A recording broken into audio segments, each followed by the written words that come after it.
का म्हणता, सीधा पॉइंटर येतो. मी घेऊन राहिलो 30 दिवसाचा चॅलेंज.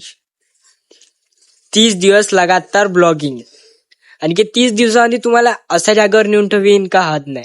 30 दिवसांनी तुम्हाला मी मोटिवेशन पण करीन, थोडीशी मतलब जे माझ्या मनामध्ये वाटते मी सगळ्याला सांगेन. आणखी काही जे मतलब जे तुम्हाला पण काही वाटत असेल फॉलो करून घ्यायच्या, काही विषय नाही. आणखी युट्यूबर बी आहे, युट्यूबर पण सबस्क्राईब करून घ्या. हे ब्लॉगिंग स्टार्ट करतो मी आजपासून. आज पहिला ब्लॉग मध्ये आहे. एक होता राजा, एक होती राणी. राजावरची बहुत पैसा होता, बहुत पैसा. धीरे धीरे धीरे धीरे राजाचा पैसा कमी होऊन गेला. ना त्याचे 2 मंत्री होते, राजाचे नाही का, त्यांच्याशी बहुत पैसा होऊन गेला.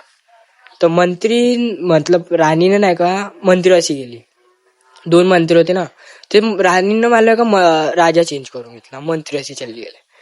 तर राजावरची पॉवर होता ना, पैसा असू दे, गेला तर गेला, पण पॉवर तो होता ना. दोघे मंत्री सोबत राणीले पण गायब. चला फिर काय समजलं मले तर समजलं, पण तुम्हाला काय समजलं कमेंट मध्ये सांगा. भेटून फिर नेक्स्ट ब्लॉग मध्ये. बाय. चला.